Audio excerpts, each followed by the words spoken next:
Vamos a analizar en este curso el seguro de vida y vamos a analizarlo desde distintos puntos de vista para valorar, por un lado y en primer lugar, qué nivel de protección necesitamos en base a nuestras circunstancias como trabajadores por cuenta ajena o cuenta propia en cuanto a la relación con la seguridad social y qué pérdida de ingresos se pueden derivar en función de que se produzca una viudedad, orfandad o invalidez, y luego iremos viendo a lo largo del curso cómo podemos complementar estas prestaciones a través de un seguro de vida o incluso de un seguro de accidentes y por tanto qué papel cumple el seguro de vida para mejorar las prestaciones y la protección que podemos necesitar, tanto nosotros como nuestras personas o las que vamos a asesorar en cuanto a nuestra relación con los clientes.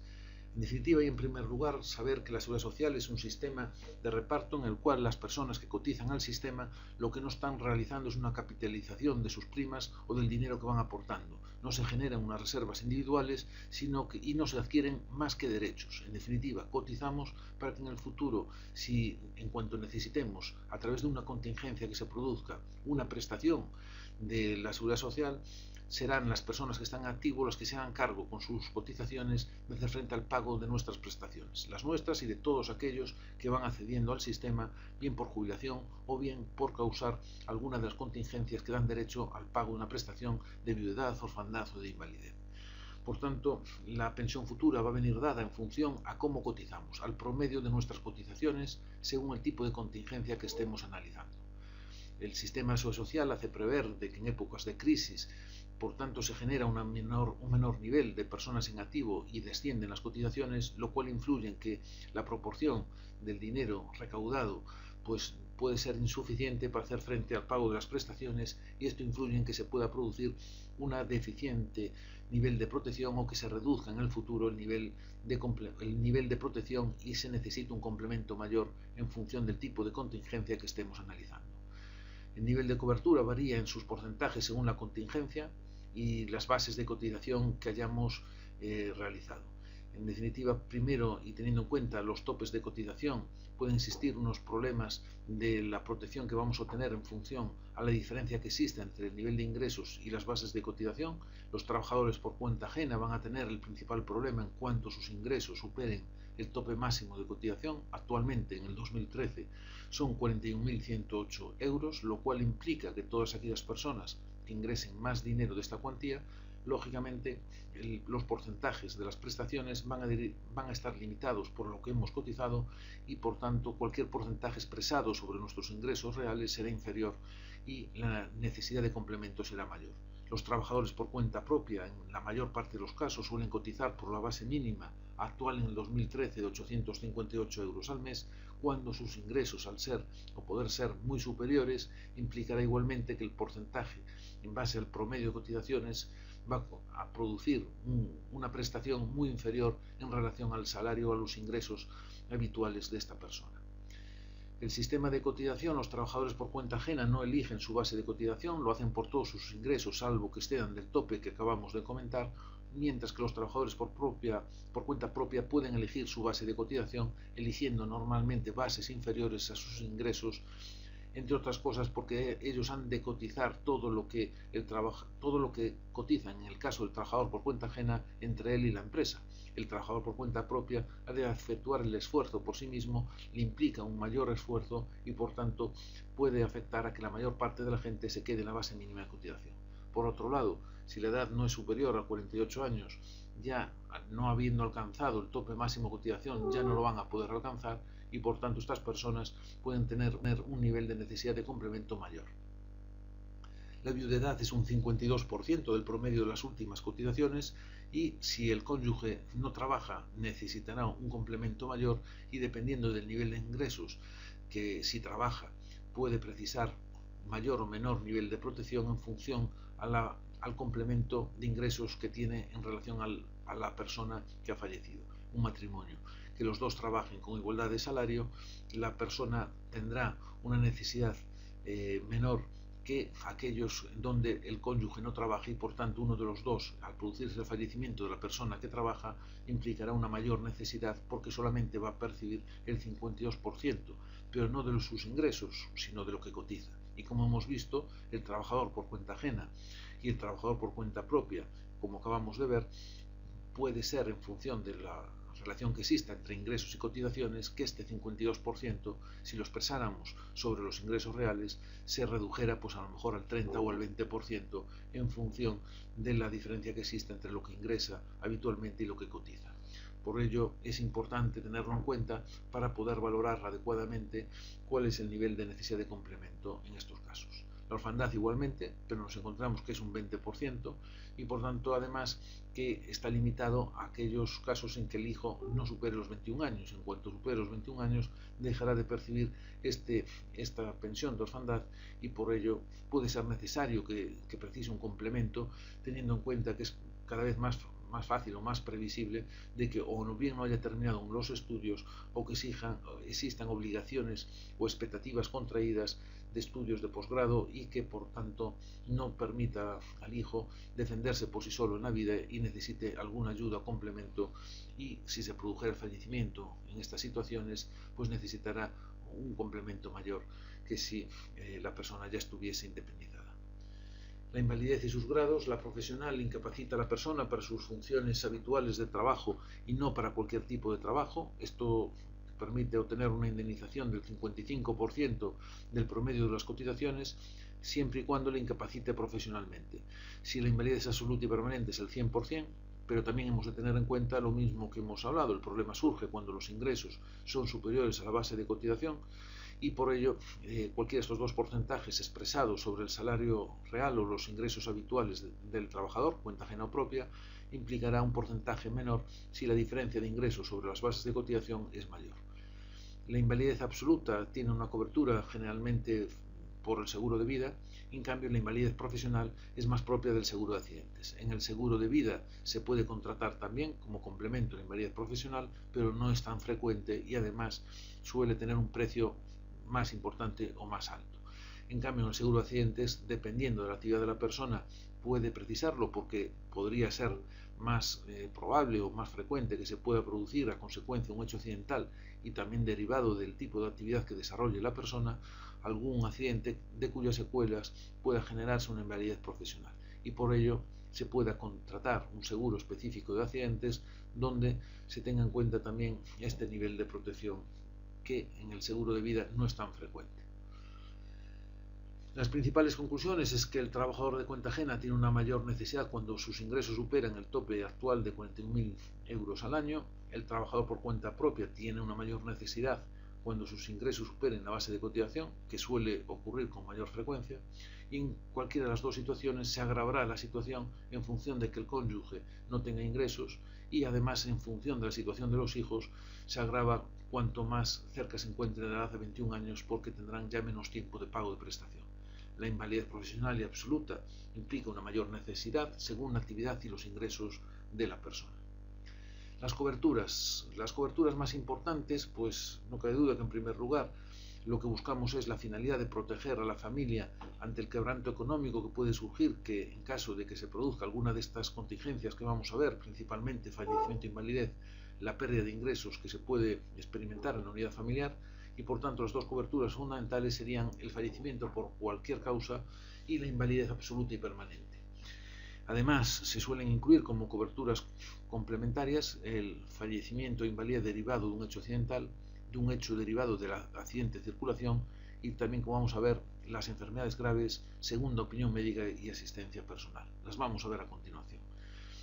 El fallecimiento por cualquier causa o la amplitud de cobertura es cualquier tipo de enfermedad y cualquier circunstancia accidental, salvo exclusiones propias del contrato. Normalmente la principal exclusión es el suicidio durante el primer año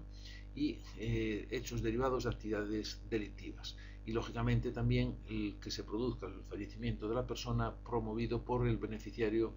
y por tanto que se produzca el fallecimiento solo con la finalidad de cobrar el seguro. Estaría excluido. En definitiva, también la cobertura importante sería la invalidez absoluta y permanente, que incapacita a la persona a desarrollar cualquier tipo de trabajo, no solo su actividad profesional habitual, y por tanto es necesario también esa cobertura y es la fundamental del seguro de vida. No cabe duda que la invalidez por sí misma sola no se contrata, siempre ha de estar presente el fallecimiento por cualquier causa, pero las dos coberturas son la base de la mayor parte de los contratos de seguro de vida. La amplitud de cobertura, pues,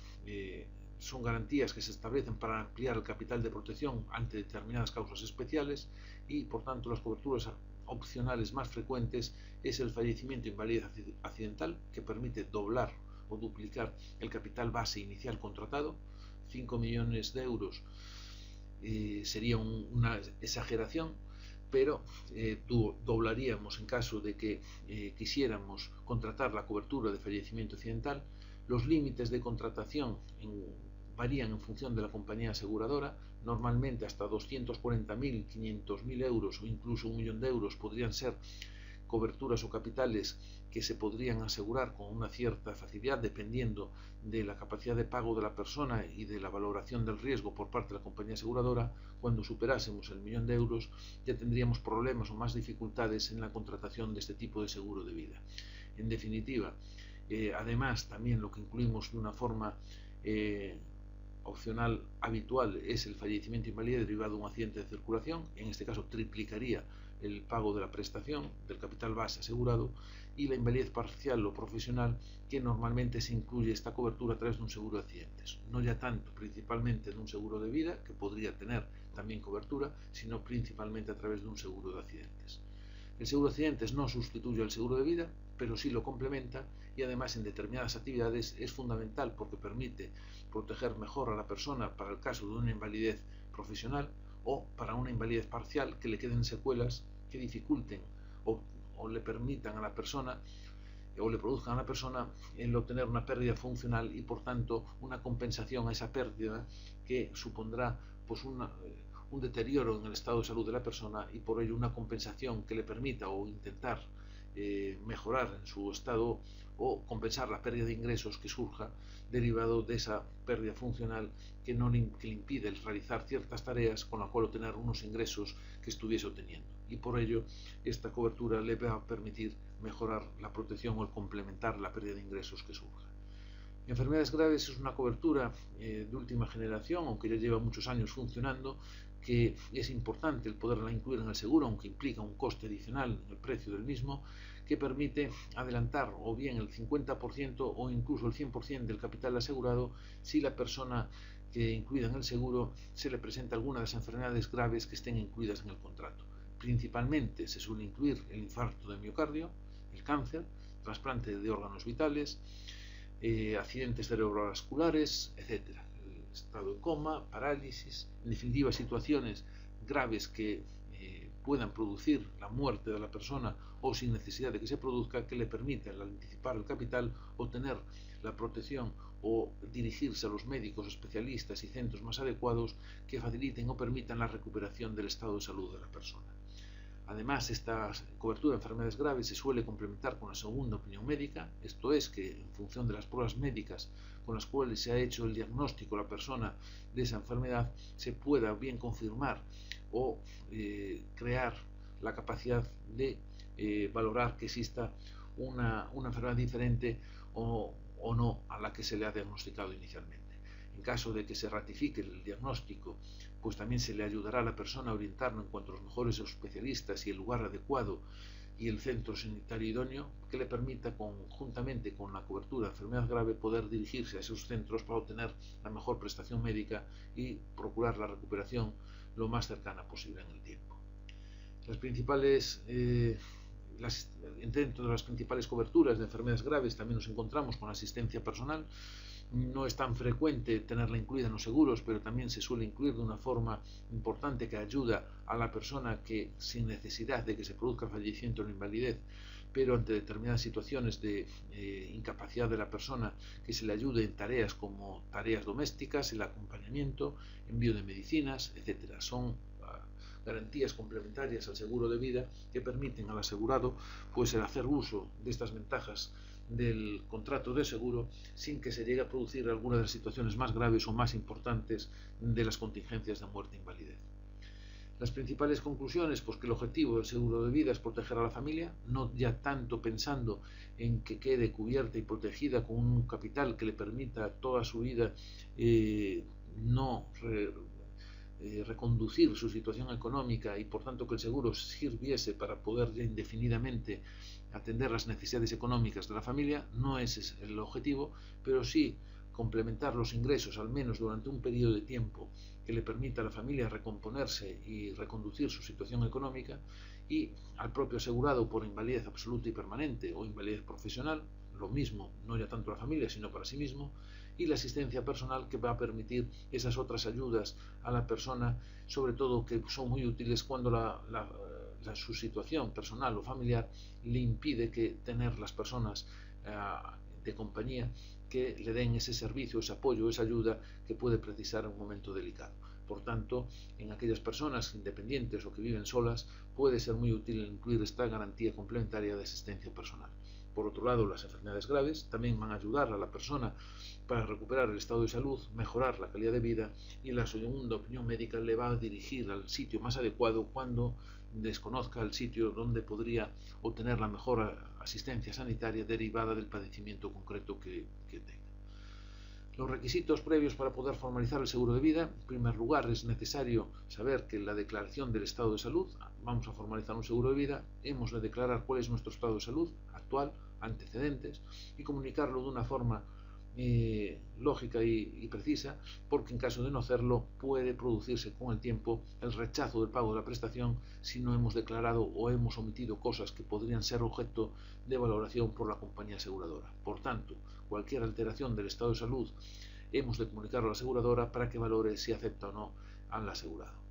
El asegurado ha de aceptarlo expresamente, no se puede hacer el seguro de vida de nadie que tenga menos de 14 años y además, ya superando la edad de 14 años, ha de aceptarlo expresamente. Hemos, por tanto, de declarar la edad, las actividades que se desarrollan, que pueden ser objeto no de cobertura o de exclusión, designar los beneficiarios que deseamos que cobren en caso de que se produzca alguna contingencia cubierta,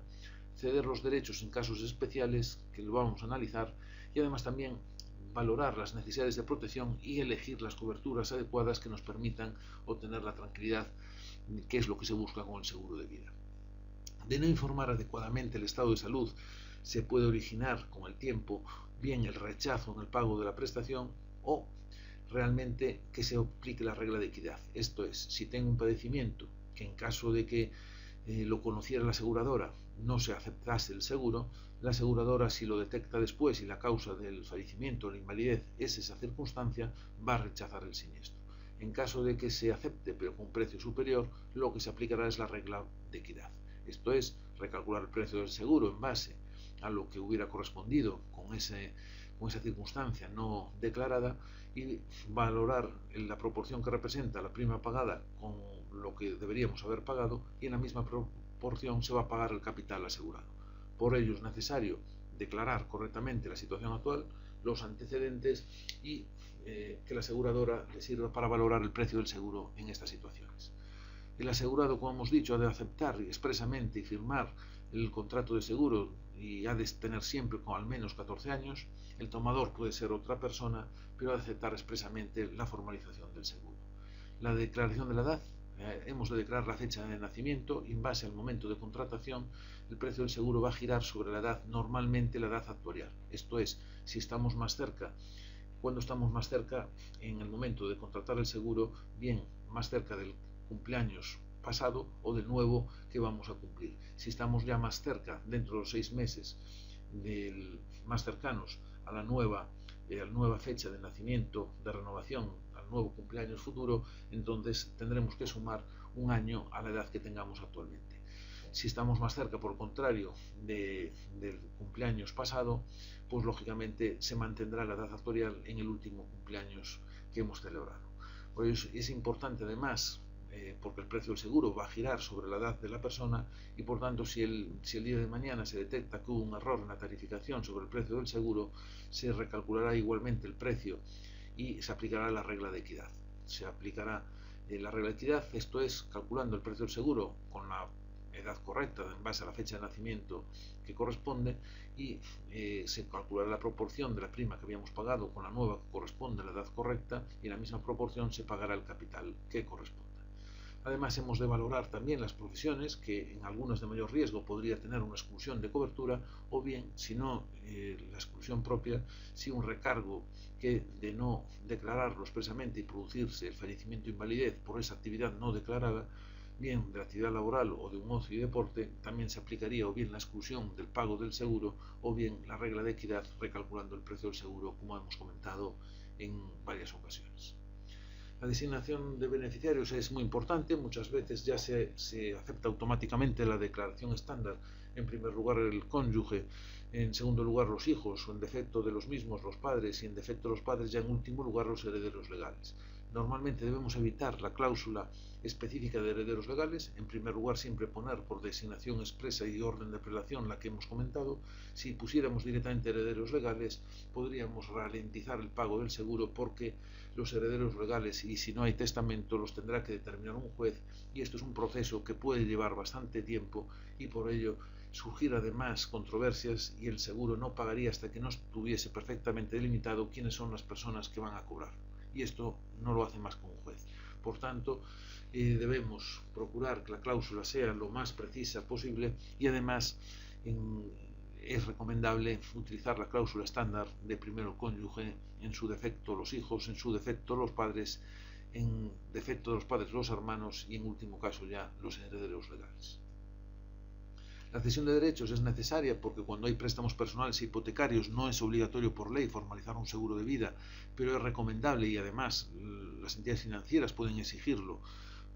como una mayor garantía para que en caso de que se produzca un fallecimiento o invalidez el seguro permita amortizar el préstamo y por tanto no haya que recurrir a los familiares de la persona o al propio asegurado si es invalidez para recobrar el préstamo, y quedando en una situación de quebranto económico no cabe duda que el seguro permite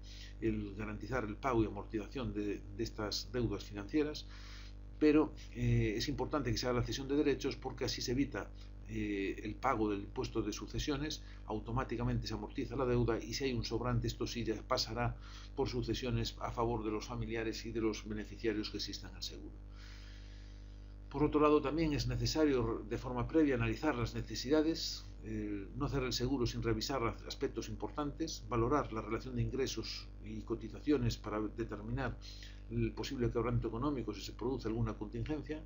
Además, tener en cuenta las actividades laborales y de ocio para que el seguro cubra bien estas situaciones si tenemos especial interés en protegernos ante ello,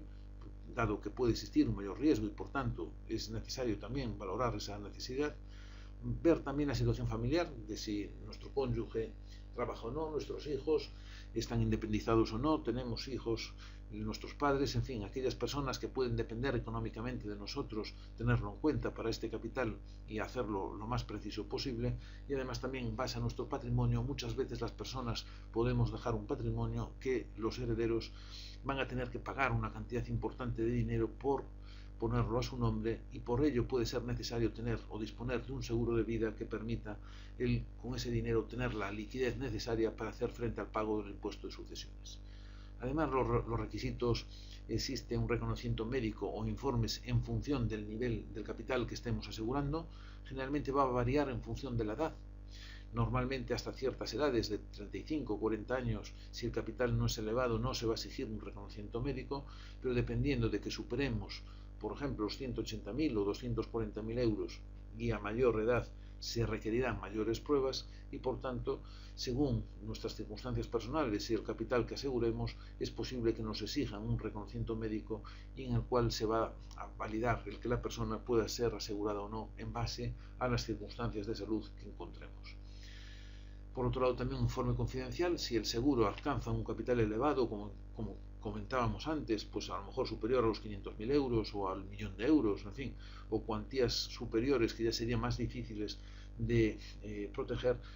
pero en definitiva, como la vida humana no tiene un valor en concreto y cada uno puede poner el valor que corresponda, si la aseguradora está dispuesta a asumir ese riesgo, ha de justificar en definitiva el porqué de ciertos capitales cuando superan unas cuantías ya elevadas, bien por el patrimonio existente, bien por las circunstancias familiares, hijos en edad de estudios, circunstancias de personas dependientes y otras causas que pueden implicar una necesidad de protección mayor que el de otras personas.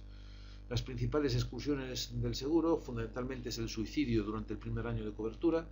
el fallecimiento que sea provocado por el beneficiario, lo cual no implica que no se pague el seguro, pero se excluirá lógicamente aquel que se entienda que ha sido el causante del daño buscando la intencionalidad de cobrar el seguro, y quedará para el patrimonio de otros beneficiarios o para el patrimonio del asegurado y finalmente los herederos legales, que serán los que lo cobren. Las actividades de riesgo no declaradas, pues yo tengo una profesión de riesgo por ejemplo, depende también de las compañías aseguradoras, puede ser que unas lo cubran o no, pero vamos a poner, por ejemplo, pues un bombero, que puede ser una actividad de mayor riesgo y que podría ser objeto de exclusión. Si fuese así, pues esas actividades estarían excluidas. Si se produce el fallecimiento derivado o una invalidez derivado de esa actividad en concreto, o actividades no declaradas de ocio y deportes. Bien, es cierto que cuando pueden ser susceptibles de aseguramiento con una sobreprima, si esto fuese así, se pagará la sobreprima y quedará cubierto el asegurado. Y el día que dejase de realizar esa actividad laboral o de ocio, comunicando a la aseguradora a la renovación anual del seguro, está obligada la aseguradora de reducir el precio del seguro. Pero a la hora de contratar es necesario informar de estas actividades para que el seguro proteja adecuadamente y, de no ser posible el aseguramiento, por lo menos no tener la falsa expectativa de que vamos a cobrar si realmente esas circunstancias no lo permiten. Los antecedentes de salud igualmente, declararlos adecuadamente para valorar la compañía aseguradora cuál es el nivel de precio y si esa aceptación, en caso de disponer de algún antecedente o alteración del estado de salud que provoque esa circunstancia. El tramitar las indemnizaciones, en primer lugar, es necesario conocer que a través del Ministerio de Justicia se puede conocer todos los seguros de vida que puede tener una persona, con lo cual a través de la página web del Ministerio de Justicia se puede obtener el certificado de los contratos de seguro de la cobertura de fallecimiento e informar a los beneficiarios de cuál o qué nivel de protección existe en cada persona. Por otro lado, también en la tramitación hay que dirigirse a la compañía aseguradora acreditando la condición de beneficiario y justificando las causas de fallecimiento y la partida de nacimiento para valorar o validar la edad que se tuvo en cuenta a la hora de formalizar el seguro, el certificado de defunción para determinar las causas del fallecimiento y el informe médico con informes complementarios para valorar las circunstancias del fallecimiento, y por último el impuesto de sucesiones para que la compañía aseguradora pueda pagar y hacer efectivo el pago del seguro. Por último, vamos a analizar las principales modalidades de contrato de seguro. En primer lugar, los seguros colectivos permiten simplificar la gestión en la contratación del seguro. Al agrupar personas con un riesgo homogéneo puede permitir también el abaratar el precio del seguro, y además, al simplificar el proceso de cobro y otras tareas de administración, permiten también que las normas sean más flexibles a la hora de contratar el seguro y admitir a los asegurados a incluir en el contrato, y además reducir el precio de seguro, que es lo que se produciría en la contratación individual. La cobertura principal es la de fallecimiento por cualquier causa, bien por enfermedad o accidente, y las garantías complementarias más habituales y frecuentes son las derivadas del fallecimiento accidental o la invalidez absoluta y permanente, la invalidez profesional, que se suele contratar o se permite contratar con más frecuencia en los seguros de empresa, no tanto, aunque también es posible en los individuales, y además también pues la gran invalidez, cuando la persona necesita a alguien que le ayude en sus tareas rutinarias.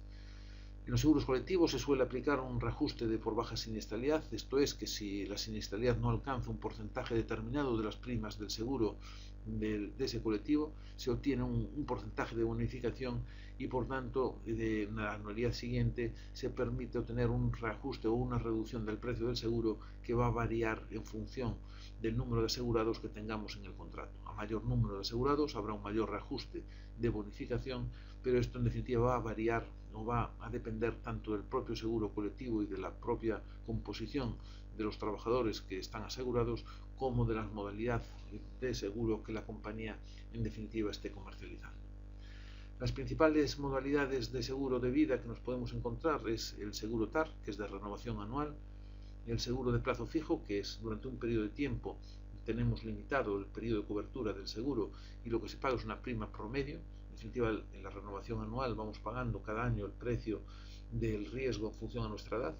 al principio pagamos menos porque somos más jóvenes y por tanto implica un nivel de riesgo inferior, pero al final del contrato, cuando alcanzamos ya edades más avanzadas, va creciendo exponencialmente y va creciendo de una forma muy importante el precio del seguro. Sin embargo, el plazo fijo empezamos pagando más, pero permite que ese exceso que estamos pagando de más, que en los últimos años se pague un precio inferior en base, primero, porque hacemos una prima promedio y además porque sobre esa prima inicial superior obtenemos una rentabilidad que permite también reducir el precio del seguro. En general, un plazo fijo con prima constante, podemos pensar que a lo largo del tiempo, para el mismo nivel de capital, se va a pagar algo menos que a través del seguro TAR. Sin embargo, la ventaja del seguro TAR nos hace pensar que vamos a pagar cada año el riesgo justo que corresponde a nuestra edad y por tanto, aunque vaya creciendo a lo largo de los años, vamos a pagar cada año en relación a nuestro precio justo. En definitiva, es el más estandarizada la forma de aseguramiento a través del seguro de renovación anual,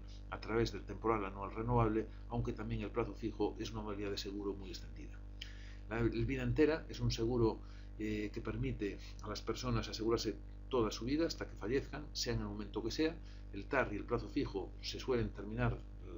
el seguro a la edad de 65 o de 70 años, depende de la compañía y de la modalidad. El vida entera tiene un precio superior, pero porque va a ser durante toda la vida de la persona, y este es más propio de aquellas personas que tengan o bien un familiar de dependencia o bien que quieran dejar un capital para proteger el patrimonio de la unidad familiar. En definitiva, es una modalidad pensada específicamente para la persona que siempre quiera que a su fallecimiento, sea cuando se produzca, dejar un dinero a sus familiares. Luego existen los seguros de amortización, que son normalmente de capital decreciente, que se van ajustando al saldo pendiente de amortizar del préstamo y permite vincular el seguro, tanto por fallecimiento o invalidez, a la amortización del préstamo, y la duración por tanto es hasta que se amortice el préstamo con la misma vida o el mismo cuadro de amortización del préstamo. Cada seguro tiene una aplicación concreta, pero lo hemos estado viendo ya, lo hemos analizado en función del tipo y de peculiaridades de la familia y de la persona. Puede ser más idóneo un seguro u otro, aunque generalmente, y como hemos comentado anteriormente, quizás el temporal anual renovable es uno de los más extendidos, tanto en la contratación individual como en la contratación colectiva a través de las empresas. Los seguros individuales, lo habitual es incluir siempre, además de la cobertura principal de fallecimiento, la invalidez y también el accidente o incluso el accidente de circulación. El accidente permite duplicar el capital contratado base, el accidente de circulación lo triplicaría, y la invalidez absoluta y permanente para cualquier trabajo. Además, las enfermedades graves es una cobertura que permite, como hemos comentado ya en este curso, anticipar en caso de alguna de estas enfermedades graves, infarto, cáncer, etcétera, una parte del capital asegurado o íntegramente el capital al 100%, y por tanto que eso ayude a la persona para establecer su estado de salud.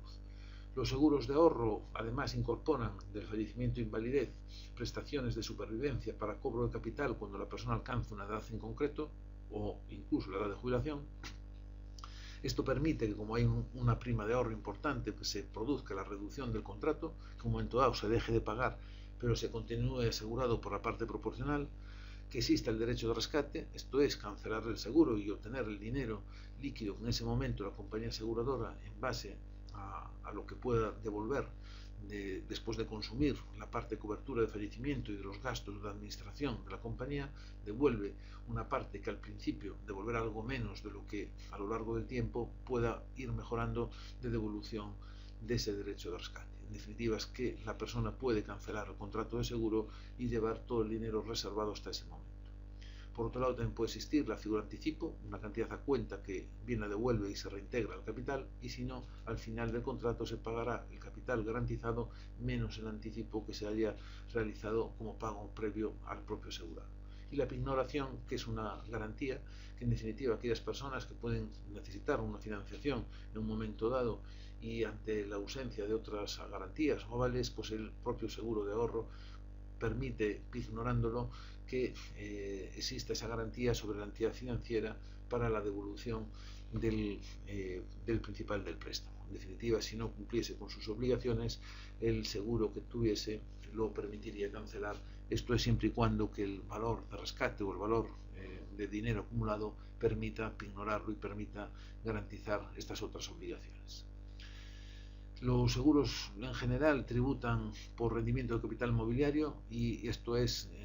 sobre todo en la parte de ahorro, una ventaja fundamental sobre otros instrumentos como los planes de pensiones o los seguros PPA. En definitiva, los seguros de ahorro tributan por rendimiento de capital mobiliario y por el rendimiento generado capital menos primas acumuladas. Esto permite obtener una mayor deducción en el momento de cobro de la prestación y aunque no deducen el periodo de pago, cosa que sí ocurre con los seguros PPA y los planes de pensiones, que sí deducen en la base imponible del IRPF, los seguros no, pero tendrían un mejor tratamiento al vencimiento y también esto les confiere una ventaja importante a estos seguros. Además, los seguros de ahorro tradicional sin límite de aportaciones, los seguros PIAS que tienen exención total si superan 10 años de permanencia en el seguro y se transforma en renta vitalicia, no tributaría nada al vencimiento del seguro y en este caso tiene un límite máximo de 8.000 euros al año y 240.000. Los seguros PPA, al igual que los planes de pensiones, tienen una limitación máxima de 10.000 euros anuales hasta 50 años y 12.500 a partir de esta edad y fiscalmente solo reducen, si es inferior, el 30% o el 50% de los rendimientos netos del trabajo. Por tanto, es importante tener en cuenta estos condicionantes de estos instrumentos de ahorro, tanto en la parte de fiscalidad al vencimiento como en la parte de ahorro que se consigue en el periodo de pago de las aportaciones que realizamos. La fiscalidad, por tanto, nos permite identificar que el seguro de ahorro tradicional no deduce en el periodo de pago aportaciones, pero tiene una tributación mejor al vencimiento. Los PIAs tienen esta exención total, con lo que hemos comentado, de duración superior a 10 años y se transforma el capital en renta vitalicia y, por tanto, confiere a estos instrumentos una ventaja adicional para quien quiera, en el momento de percibir la prestación, obtener la menor tributación posible en ese momento. Sin embargo, la ventaja fundamental del seguro PPA o del plan de pensiones es que deducen las aportaciones en el IRPF y el inconveniente es que el capital o renta final tributa como rendimiento del trabajo al 100%. La única limitación o la única ventaja sería que el capital que se obtenga con aportaciones realizadas antes de enero del 2007, que ahí sí tendría una reducción del 40%. Pero la parte principal o fundamental, ya a partir del 2007, pues a lo largo del tiempo irá acumulando un capital, pero que no reducirá, sino que se habrá que tributar al 100%, tanto en forma de capital como de renta. Hemos visto en esta introducción o presentación del seguro de vida los elementos quizás más importantes para conocer y entender el funcionamiento del seguro de vida. Con los documentos que os dejamos en estas unidades, creemos que vais a poder recordar y analizar y estudiar con mayor rigor el alcance de estas coberturas del seguro de vida y además que estos dosieros sirvan para luego profundizar en todo lo que os hemos comentado en esta presentación. Esperamos que sea de vuestra utilidad y en otros cursos que vamos a poner a vuestra disposición que os permitan conocer y entender perfectamente el alcance y el funcionamiento de los seguros. Muchas gracias y seguimos con vosotros. Hasta ahora.